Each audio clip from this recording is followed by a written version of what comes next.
8 फरवरी को क्या करने जा रहे हैं ना? उधर आलिया हमजा कह रही हैं कि हम मीनार पाकिस्तान को भर देंगे।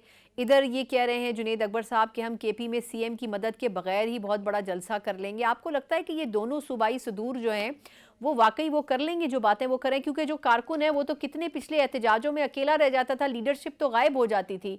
तो इस मरतबा कारकुन उन पर ट्रस्ट करेगा? देखिए, लाहौर में तो जलसा नहीं होगा, ये मैं आपको बता सकता हूँ। हम्म। 8 फरवरी, और मुझे लगता है लाहौर में उससे पहले ही क्रैकडाउन शुरू हो जाएगा, और उससे पहले इजाजत भी नहीं मिलेगी। और लाहौर में तो क्योंकि उस दिन पाकिस्तान और न्यूजीलैंड का मैच है, किसी सूरत भी जलसे की इजाजत नहीं मिल सकती मीनार पाकिस्तान। एक दो इंटरनेशनल मुल्कों की टीमें आई होंगी रास्ते, वैसे ही पाकिस्तान, अगर आप लाहौर में रहती हो हम्म। तो जब यहाँ इंटरनेशनल क्रिकेट मैच हो तो वैसे ही आधा शहर बंद होता है। रोड्स बंद होती हैं, स्टेडियम जाने वाले रास्ते बंद होते हैं, लोग दूर दूर गाड़ियां खड़ी करके पैदल स्टेडियम जाते हैं, और एक हैप हैजर्ड होता है जिस दिन इंटरनेशनल मैच होता है, तो उस दिन तो इंटरनेशनल मैच है, हम्म। वैसे ही आधा शहर बंद होगा, रिस्क ही नहीं लिया जा सकता उस दिन जलसे का। लिहाजा मैं नहीं समझता 8 फरवरी को लाहौर में जलसा हो सकता है या जलसा करने दिया जाएगा। सवाबी का जलसा जरूर हो सकता है, और वो देखा जाएगा कि अब एंटी गंडापुर ग्रुप उसमें कितनी ताकत लगाता है। देखिए, जब गंडापुर कोई शो करते थे तो एंटी गंडापुर ग्रुप उसको नाकाम करने की कोशिश करता था, लेकिन गंडापुर को एक एज हासिल था कि उनके पास हुकूमती वसाइल होते थे। जुनैद अकबर को ये एज हासिल नहीं है, लेकिन एंटी गंडापुर ग्रुप की हिमायत हासिल है। ये तो अब एंटी गंडापुर ग्रुप की का टेस्ट है ना, शवाबी का जलसा, कि वो कितना हम्म। कामयाब कर ले। हम्म। नहीं, लेकिन आपको लगता है कि गंडापुर साहब चाहेंगे कि वो शो कामयाब ना हो, क्योंकि उनके ऊपर जितना प्रेशर रहा है इस तरफ से भी और फिर खान साहब की तरफ से भी, तो दोनों सूरतों में पिसते वही थे और फिर वो गायब भी हो जाते थे 8-8 घंटे, 10-10 घंटे। तो अब जुनैद अकबर साहब तो कारकुनों को छोड़ के नहीं भाग सकेंगे जैसे गंडापुर साहब भाग जाते थे। शवाबी में भागने की क्या जरूरत है, उनका अपना सूबा है, अपनी हुकूमत है, वहां क्या मसला है। हम्म। ये तो घोड़ा और घोड़े का मैदान पता लगेगा जब इस्लाम अटक पार करेंगे। सही। जुनैद अकबर साहब गंडापुर की मदद के बगैर, हुकूमती वसाइल के बगैर, हुकूमती ताकत के बगैर जब अटक पार करेंगे तो देखेंगे ना। हम्म। गंडापुर तो अटक पार करते थे केपी हुकूमत की ताकत पर। हम्म। अगर केपी हुकूमत की ताकत ना हो तो जुनैद अकबर साहब अटक पार करके दिखा दें। जी। आप अब थोड़ा सा मैं सियासी उस पे आती हूँ कि ये जो अब पीटीआई और हुकूमत के दरमियान डायलॉग थे, ये भी एक चैलेंज था दोनों तरफ से, लेकिन खबरें ये थी कि अब हुकूमत भी शायद मुज़ाकराती कमेटी को डिसॉल्व कर चुकी है प्राइम मिनिस्टर की इंस्ट्रक्शन पे। कोई आपको होप नज़र आ रही है कि दोनों तरफ से अब कोई बातचीत का कोई हो सकता है, कोई इनिशिएटिव, या आपको लगता है कि अब ये चैप्टर मुकम्मल तौर पर क्लोज हो चुका है, खासतौर पर जब 8 फरवरी को अब ये यौम सियाह मनाने जा रही है पीटीआई? नहीं, ये मुज़ाकरात कभी भी शुरू हो सकते हैं, ये कोई ऐसी बात नहीं है। हम्म।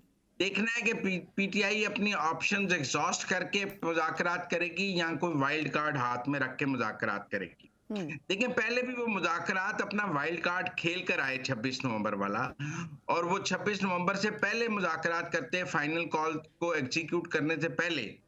तो टेबल पे उनकी और है पोजीशन होती है कि हम एक फाइनल कॉल दे सकते हैं, हम इस्लामाबाद पर चढ़ाई कर सकते हैं, हम ये कर सकते हैं, लेकिन वो अपना ऑप्शन एग्जॉस्ट करके आए। हम्म। पॉलिटिक्स में जब आप टेबल पर बैठते हैं तो आपके पास कार्ड्स होने चाहिए। पीटीआई इस तमाम ऑप्शन एग्जॉस्ट करके टेबल पे बैठी, लिहाजा वो कोई बात मनवाने की पोजीशन में नहीं थी, मानने की पोजीशन में थी। हम्म। अब भी वो अपना ट्रम्प वाला कार्ड एग्जॉस्ट करके अगर टेबल पे बैठेंगे तो मजीद कमजोर पोजीशन में बैठेंगे।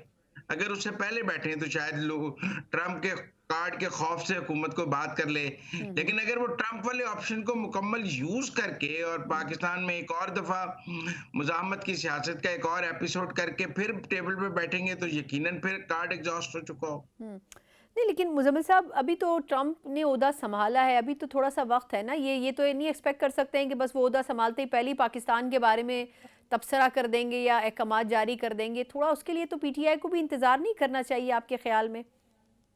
वो तो कह रहे थे पहली तकरीर में हुक्म दे देंगे।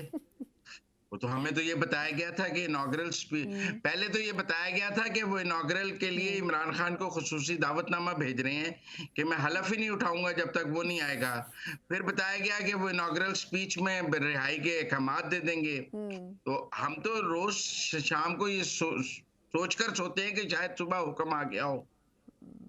चलिए सर, अब इस पे तो कोई तबसरा नहीं हो सकता, लेकिन चलिए ये फरमा दें कि आपके ख्याल में अगर तो मुज़ाकरात की कोशिश होती है तो अब दोनों कमीशंस के ऊपर तो हुकूमत पहले ही जवाब दे चुकी है, आपके ख्याल में वो क्या ऑप्शन हो सकता है? क्योंकि सुना ये है कि खान साहब ने फ्रंट डोर मुज़ाकरात के बारे में तो मना कर दिया है, लेकिन उन्होंने कहा है बैक डोर चैनल पे अगर कोई बातचीत होती है तो वो करने में कोई हर्ज नहीं है। तो वो बैक डोर चैनल पे बातचीत तो आपको पता है किन से होती है, वो इंटरेस्टेड है करने में? मुझे नहीं लगता। हम्म। देखिए, उसके लिए गालिम गलूच बंद करनी पड़ेगी। देखिए, 2 चीज़ें, जब आप हुकूमत से मुज़ाकरात कर रहे थे, आप सिविल नाफ़रमानी की तहरीक भी चला रहे थे और ट्वीट से एस्टेब्लिशमेंट को गालियाँ भी दे रहे थे। अब भी अगर आप देखें, मौजूदा एस्टेब्लिशमेंट और जनरल बाजवा की एस्टेब्लिशमेंट में फ़र्क समझें। आप जनरल बाजवा को मीर जाफ़र और मीर सादक कह के उनको प्रेसिडेंट हाउस में मिल सकते थे। वो टेबल पे बैठ जाते थे। ये एस्टेब्लिशमेंट नहीं बैठेगी। इसका स्टाइल हमें जो अब तक समझ आया वो ये है कि ये स्ट्रेट फॉरवर्ड काम करते हैं। लिहाजा मेरे ख्याल में पहले तो सीपीएम के तौर पे गालम गलूच बंद होगी, मामला सीज फायर की तरफ जाएगा, फिर उसके बाद कोई आगे मुज़ाकरात होंगे। अभी तो रोजाना की गालम गलूच है। अभी तो मुझे मुज़ाकर मतलब गालम गलूच और मुज़ाकरात साथ साथ कैसे चल सकते हैं?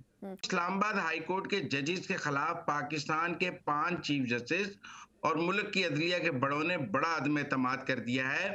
उन जजेस को अब अपने किरदार के बारे में सोचना चाहिए। सर ये फरमाइएगा कि बज़ाहिर कल तक तो ये लग रहा था कि बड़ी रेजिस्टेंस की फ़िज़ा होगी इस्लामाबाद हाई कोर्ट में दीगर जो हाई कोर्ट्स हैं उनके जजेस का आना, लेकिन वो एक्सेप्टेंस लेवल और जिस तरह मुबैना तौर पर एक ख़त सामने आया है कुछ जजेस की तरफ से लिखा हुआ, आपको क्या लगता है कि फ़िज़ा में कुछ एक ऐसा एलिमेंट भी मौजूद होगा जिसमें वर्किंग रिलेशन बड़ा मुश्किल होता जाएगा?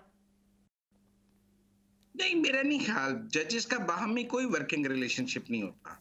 उनकी अपनी अपनी अदालत होती है, अपनी अपनी अदालत में वो अपना अपना केस सुनते हैं। और मैं तो जजेस के बाहमी वर्किंग रिलेशनशिप को वैसे भी सही नहीं समझता। जजेस की कोई यूनियन नहीं होनी चाहिए, जजेस का कोई ग्रुप नहीं होना चाहिए, जजेस का आपस में कोई इत्तेहाद नहीं होना चाहिए। हर जज इंडिपेंडेंट जज है, उसे इंडिपेंडेंट कोर्ट करनी है। ये जो हमने जजों की यूनियन और जजों के इत्तेहाद देखे हैं, ये तो अनप्रेसिडेंटेड है और इसकी आइन और कानून में कोई गुंजाइश नहीं है। ये कोई सीबीआई यूनियन है कि इकट्ठे काम करेंगे, इकट्ठे खत लिखेंगे, इकट्ठे बेंच करेंगे, इकट्ठे मर जाएंगे, इकट्ठे जिएंगे। ये तो जजेस के जॉब डिस्क्रिप्शन में नहीं है। सही। अच्छा ये फरमा दीजिएगा सर कि फिर आपको क्या लगता है कि अब नए चीफ जस्टिस जिनकी तकर्रुरी होनी है, वैसे तो कई वकला तंजीमों की तरफ से उस पर खतूत भी लिखे जा चुके हैं कि जो भी आपने जज मुकर्रर करना है वो जो ऑलरेडी इस्लामाबाद हाई कोर्ट के जजेस हैं उससे ही मुकर्रर होना चाहिए, लेकिन आपको लग रहा है कि सरफराज डोगर साहब भी एक्सपेक्टेडली नए chief justice Islamabad high court हो सकते हैं? मेरी राय में वही होंगे। मैं समझता हूँ वही होंगे। देखें, ये जो इस्लामाबाद हाई कोर्ट में जजेस के तबादले हुए हैं बलूचिस्तान, सिंध और लाहौर से, जी आप समझें कि 5 चीफ जस्टिस इस बात पर मुत्तफिक हुए हैं तो ये तबादले हुए हैं। Chief justice Lahore high court, chief justice Sindh high court, chief justice Balochistan high court, chief justice Islamabad high court और chief justice supreme court. 5 chief justice ने मिलकर ये तबादले किए हैं। इसका मतलब है इस मुल्क की अदलिया के जो जिम्मेदार हैं वो ये समझ रहे थे कि इस्लामाबाद हाई कोर्ट में ठीक काम नहीं हो रहा और वहां के जजेस ने जो यूनियन बनाई है या वहां जो मामला चल रहे हैं वो आइन और कानून के मुताबिक नहीं है। आपने कहा हुकूमत ने फिक्सिंग किया, आप बताएं जजेस के तबादलों में हुकूमत का क्या इख्तियार है? कोई इख्तियार नहीं है। 2 हाई कोर्ट्स के बाहमी चीफ जस्टिस जब तक मुत्तफिक ना हो हुकूमत क्या कर सकती है? फिर चीफ जस्टिस सुप्रीम कोर्ट मुत्तफिक हों, जिस जज का तबादला होना है वो मुत्तफिक हों। इस सारे अमल में तो 5 चीफ जस्टिस शरीक हुए हैं। तो जिस मामले में 5 चीफ जस्टिस शरीक हुए हों वो उसमें कितनी वसी मुशावरत, और मैं समझता हूँ इस्लामाबाद हाई कोर्ट के जजेस के खिलाफ पाकिस्तान के 5 चीफ जस्टिस और मुल्क की अदलिया के बड़ों ने बड़ा अदम एतमाद कर दिया है। उन जजेस को अब अपने किरदार के बारे में सोचना चाहिए कि उनके बारे में मुल्क के 5 बड़े चीफ जस्टिस क्या राय रखते हैं। दुरुस्त।